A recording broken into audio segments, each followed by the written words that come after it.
ar ei diwedd i dybed. Y drws yn agor, y bel i mewn!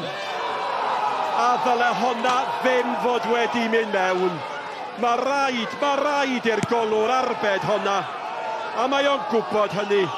A mae Mourelo wedi gyrru'r ymwelwyr i'w seithfed ne.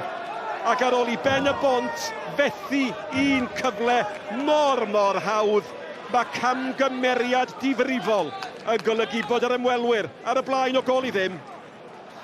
Wel, Mourelo yn y diwedd yn cymeryd y Cic-rydd, fel o ti'n gweud, bach o twmpath dawns, ond ti'n iawn, mae rhaid i'r gol geidwad. Hyd yn oed, jyst trial pario i hibo'r postyn. Mae'n mynd lawr yn rhy hwyr, a mae honna yn gol soft i'r ymwelwyr. Bydd Rhys Griffiths ddim yn hapus, achos i fi, mae nhw wedi bod yn y gêm, a mae hwnna yn gol soft.